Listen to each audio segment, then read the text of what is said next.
ዛሬ ነሐሴ 14 ቀን 2018 ዓ.ም በመቀለ ከተማ የድሮን ጥቃት መፈጸሙ ተገለጸ። ጥቃቱ የተፈጸመው በመቀለ ከተማ አዲሽምድህን አካባቢ እንደሆነ ነዋሪዎች ተናግረዋል። በሳውዲ አረቢያ የሚኖሩ ኢትዮጵያውያን ጎራ በመፍጠር እርስ በርሳቸው እየተጋጩ መሆናቸውን ኤምባሲው ገለጸ። በኬንያ በቱሪስት ሄሊኮፕተር ላይ በደረሰው የመከስከስ አደጋ የአሜሪካ ዜጎችና የኢኳዶር የስለላ ኃላፊን ጨምሮ የ7 ሰዎች ሕይወት አለፈ። የተባበሩት አረብ ኤሚሬትስ ከኢራን ጋር ያላትን የንግድ ግንኙነት ማቆሟን አስታወቀች። ሰላም ጤና ይስጥልኝ። የዕለቱ መረጃዎች አበይት ነጥቦች በማስቀደም ጀምረናል። እስከ ዝግጅታችን ፍጻሜም አብራችሁን ቆዩም። ዛሬ ነሐሴ 14 ቀን 2018 ዓ.ም በመቀለ ከተማ የድሮን ጥቃት መፈጸሙ ተገለጸ። ጥቃቱ የተፈጸመው በመቀለ ከተማ አዲሽምድህን አካባቢ እንደሆነ ነዋሪዎች ተናግረዋል። ጥቃቱ የተፈጸመው በአዲሽምድህን አካባቢ ወደ ዳዕሮና ሰራዋት መገንጠያ መሆኑን የገለጹት ነዋሪዎችም በአካባቢው መኖሪያ ቤቶች እንጂ ሌላ አይነት ወታደራዊ እንቅስቃሴ ወይም መጋዘን እንደሌለ አረጋግጠዋል። የትግራይ ቴሌቪዥን ዘገባ እንደሚያመለክተው ጥቃቱ የተፈጸመው በመኖሪያ አካባቢዎች በመሆኑም በወቅቱ ይጫወቱ በነበሩት ህጻናትና እናቶች በፍንጣሪ ጉዳት ደርሶባቸው ወደ ሆስፒታል ተወስደዋል። በመኖሪያ ቤቶችም ከባድና ቀላል ጉዳት መድረሱን ዘገባው አመልክቷል። ከከተማዋ የወጡ ምስሎች እንደሚያመለክቱት ጥቃቱ ከፍተኛ እንደሆነ የሚያረጋግጥ ጭስ ሲወጣ ይታያል። በጥቃቱ ዙሪያ የትግራይ መንግስት ሆነ የፌዴራል መንግስት እስካሁን ያሉት ነገር የለም። በሳውዲ አረቢያ የሚኖሩ ኢትዮጵያውያን ጎራ በመፍጠር እርስ በርሳቸው እየተጋጩ መሆናቸው ኤምባሲው ገለጸ። በሳውዲ አረቢያ በመደበኛ መንገድ የገቡ ናቸው የተባሉ ኢትዮጵያውያን በበረሃና ገጠራማ አካባቢዎች በመሸሸግ በተለያዩ ጎራዎች ተከፍለው እርስ በርሳቸው አደገኛ ግጭትና ጥቃት እየፈጸሙ እንደሚገኝ በሪያድ የሚገኘው የኢትዮጵያ ኤምባሲ ገለጸ። ኤምባሲው ጉዳይን በተመለከተ ባወጣው ይፋው መግለጫ በማህበራዊ መገናኛ ብዙሃን የሚሰራጩ የዚህ ድብደባና ጥቃት ቪዲዮዎችን በትኩረት እየተከታተለ ከሀገሪቱ ባለስልጣናት ጋር የማጣራት ስራ መጀመሩን አስታውቋል። በሳውዲ አረቢያ ሪያድ የሚገኘው የኢትዮጵያ ኤምባሲ ሰሞኑን ሲሰራጩ የነበሩ ኢትዮጵያውያን በዜጎች መካከል አደገኛ ጥቃትና ድብደባ ሲፈጽሙ የሚያሳዩ ምስሎችን አስመልክቶም ይፋው መግለጫ አውጥቷል። ኤምባሲው በመግለጫው እንዳመለከተው በተፈጸመው ኢሰብአዊ ድርጊት ላይ የተሳተፉት ግለሰቦች በኢመደበኛ መንገድ ወደ ሳውዲ አረቢያ የገቡ ናቸው።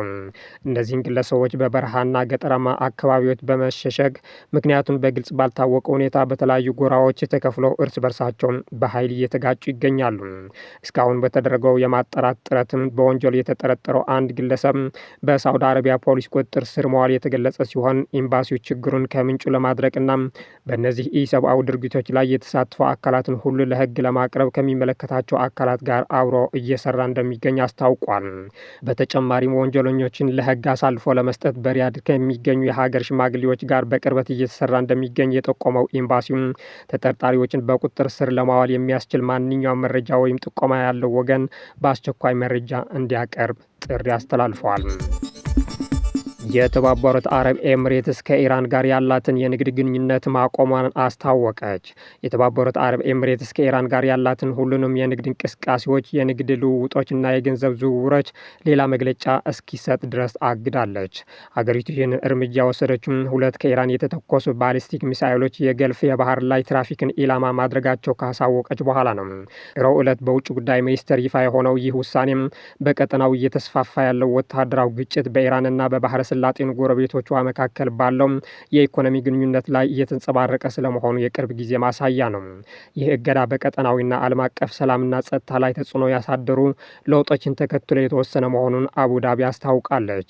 ከኢራን ተተኮሱ ከተባሉት ሁለት ሚሳኤሎች ውስጥ አንዱ በኤሚሬትስ ክልል ውስጥ ባለው የውሃ አካል ላይ የወደቀ ሲሆን ሌላው ደግሞ ከውሃ ክልሏ ውጭ ባለው ውሃ ላይ መውደቁን ሚኒስትሩ ገልጿል።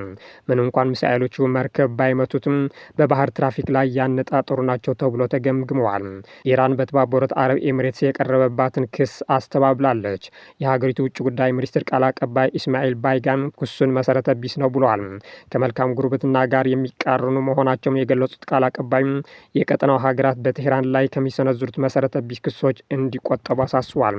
ክስተቱ በሐሰተኛ ባንዲራ የሚደረግ እንቅስቃሴ ሊሆን እንደሚችል በመጥቀስ የቀጠናውን ጸጥታ ለመገምገም የሚደረግ ማንኛውም ሙከራም በኢራን የተፈረጁ የአሜሪካና የእስራኤል የተንኮል ድርጊቶች ግምት ውስጥ ማስገባት እንዳለበትም ገልጿል። ይህ አለመግባባት የተፈጠረው የተባበሩት አረብ ኤሚሬቶች በግጭቱና በሆርሙዝ ወሽመጥ በኩል ካለው የመርከብ እንቅስቃሴ መስተጓጎል ጋር የተያያዙ ችግሮችን እየተጋፈጠች ባለችበት ወቅት ነው። የተባበሩት አረብ ኤሚሬትስ የአሁኑ እርምጃ ሁለቱ ሀገሮች የቀጠለ የኢኮኖሚ ግንኙነት ያላቸው እንደመሆኑ ከዲፕሎማሲያዊ አለመግባባት ያለፈ መዘዝ ሊኖረው እንደሚችል እየተገለጸ ይገኛል። አሜሪካ በዓለም አቀፉ ወንጀለኞች ፍርድ ቤት ፕሬዝደንትና ከፍተኛ ጠበቃ ላይ ማዕቀብ መጣሉ አስታወቀም። የአሜሪካ ውጭ ጉዳይ ሚኒስቴር ማርኮ ሩቢዮ በዓለም አቀፍ የወንጀለኞች ፍርድ ቤት አይሲሲ ፕሬዝደንትና ከፍተኛ ጠበቃ ላይ ማዕቀብ መጣሉን ተናገሩ። ይህ እርምጃ የትራምፕ አስተዳደር የጦር ወንጀሎችን ለመመርመር ከ120 በላይ የሆኑ አባል ሀገራት ስልጣን የተሰጠውን ፍርድ ቤት ለማፍረስ የሚያደርገውን ዘመቻ አካል ነው ተብሏል። ሩቢዮ እንዳሉት አሜሪካ የአይሲሲ ፕሬዝደንት በሆኑት ጃፓናዊቷ ቶሞኮ አካኔን እና ሴኔጋላዊቷ የአይሲሲ ከፍተኛ ጠበቃ አብዱል የሴ ላይ ማዕቀብ የጣለችው የዓለም አቀፍ የወንጀለኞች ፍርድ ቤት ስልጣንን ለመቀበል ባልተስማሙ ሀገራት የመንግስት ባለስልጣናት ላይ ህጋዊ እርምጃ በመውሰዳቸው ነው። የዓለም አቀፉ የወንጀለኞች ፍርድ ቤት ከሰራተኞቹ ጎን እንደሚቆምና ሩቢዮ ይፋ ያደረጓቸውን እርምጃዎች የህግን የበላይነት ያዳክማሉ ብሎ እንደሚያምን ተናግረዋል። ሩቢዮ ፍርድ ቤቱን ሙሰኛ፣ ከፍተኛ ፖለቲካዊ ተጽዕኖ ያለበት፣ ስልጣኑን ያለ አግባብ የሚጠቀምና ከህጋዊ ስልጣን ወሰን የሚያልፍ ሲሉ ወንጅሎታል። በተጨማሪም ሀገራት ራሳቸውን የማስተዳደር ስልጣን ላይ ፍርድ ቤቱ የሚያደርገውን ጣልቃ ገብነት አሜሪካ እንደማትቀበለው ተናግሯል። ፕሬዝደንት ትራምፕ ሆኑ ዋይት ሀውስ እስካሁን ድረስ ስለማዕቀቡ ምንም አይነት አስተያየት አልሰጡም። የትራምፕ አስተዳደር እስካሁን ድረስ 9 ዳኞችና ዋና አቃቢ ህግን ጨምሮ ቢያንስ 11 የዓለም አቀፍ ፍርድ ቤት ባለስልጣናት ላይ ማዕቀብ ጥሏል። ማዕቀቦቹ ንብረቶች እንዳይንቀሳቀሱ የሚያደርጉ፣ ጉዞ የሚያግዱና ከአሜሪካ ኩባንያዎች የሚሰጡ አገልግሎቶችን የሚከለክሉ ናቸው። እነዚህ ማዕቀቦች የተጣሉት ፍርድ ቤቱ በአፍጋኒስታን በሚገኙ የአሜሪካ ወታደሮች ላይ ባደረገው ምርመራና ጠቅላይ ሚኒስትር ቤንያሚን ኔታንያሁን ጨምሮ በጋዛ በተፈጸሙ የጦር ወንጀሎች ከፍተኛ የእስራኤል ባለስልጣናት ላይ ባወጣው የፍርድ ቤት ማዘዣ ላይ የበቀል እርምጃ ለመውሰድ ነው። ኔታንያሁ የጦር ወንጀሎችን ክሶች ውድቅ አድርጎ ፍርድ ቤቱ በጸረ አይሁድ ስሜት የሚመራ ሲሉ ከሷል። አሜሪካም ሆነች እስራኤል የዓለም አቀፍ ፍርድ ቤት አባል አይደሉም። በሱዳን ከ2025 መገባደጃ ወዲህ ተጨማሪ 200,000 ሰዎችን መፈናቀላቸውን የዓለም አቀፉ የስደተኞች ድርጅት አይኦኤም አስታወቀ።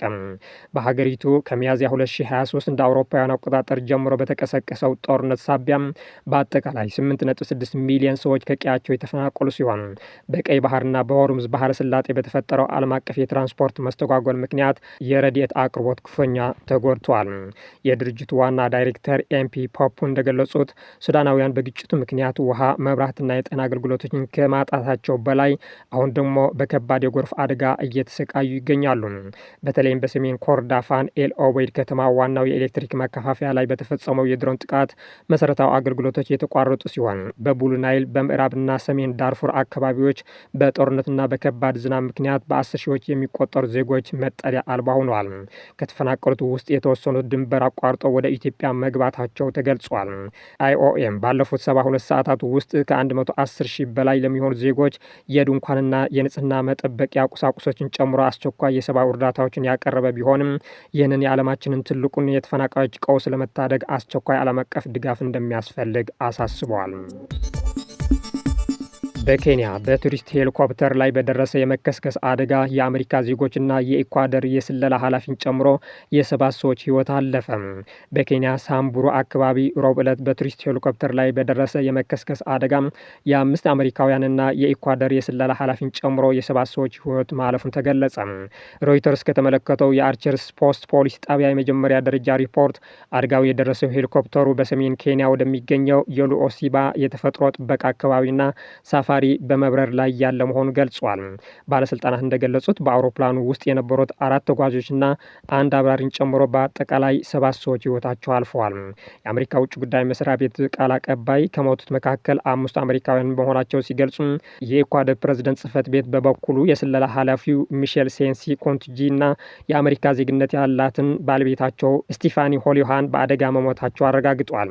የአሜሪካ ውጭ ጉዳይ መስሪያ ቤት በኬንያ የሚገኘው የአሜሪካ ኤምባሲ ከአካባቢው ባለስልጣናት ጋር በመገናኘት የቆንስላ ድጋፍ እየሰጠ ይገኛል ብሏል። የመጀመሪያ ደረጃ የፖሊስ ሪፖርት ሴንሲ ኮንቲጂና ባለቤታቸው ቱሪስት መሆናቸውን መዝግበዋል።